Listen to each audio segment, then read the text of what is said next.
Footage the Egyptian military would rather you didn't see. The homes of Egyptians in North Sinai being blown up as part of a radical anti-terror tactic. The plan is to create a buffer zone that stretches for 10 kilometers along the border with Gaza, so militants can be easily identified and eliminated. This was filmed from the Gaza side. The cameras are not allowed on the Egyptian side, but officials say most residents were more than willing to move. 65% of the residents we spoke to prefer to take compensation for the land and buildings, and they'll find alternatives. 29% want compensation for the buildings and ask the government to provide land in Al-Rish city, and 2% ask for financial compensation and give them houses. The buffer zone is part of a dramatic security clampdown following 2 attacks in the Sinai last week. Egypt suffered a wave of militant attacks since the ousting of Islamist President Mohamed Morsi in July 2013, but the Sinai attacks were the deadliest in years. Many Egyptians want even tougher action.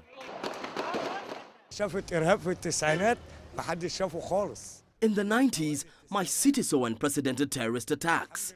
Now it's perfect, and South Egypt was also cleansed of terrorism. Our army has the power to remove the terrorists from Sinai. We don't need to use the borders with Palestine or Libya. We all support the army to deport the hostile elements. Terrorists can't be treated with mercy. We can't take them slowly or politically. They must be pressured with harsh measures. We must remove it from its roots. But politics make them do what they plan for. Even the country's National Human Rights Council says the Sinai eviction are not a cause for its concern. This is temporarily if the benefits of the country requires that. The people must be consulted. The country is in danger, and this zone represents a grave threat, so we must find solutions. Most Egyptians who've experienced the wave of terrorism that hit the country during the 90s believe that force is the most effective way to deal with terrorism, while some youth believe there are more lenient ways.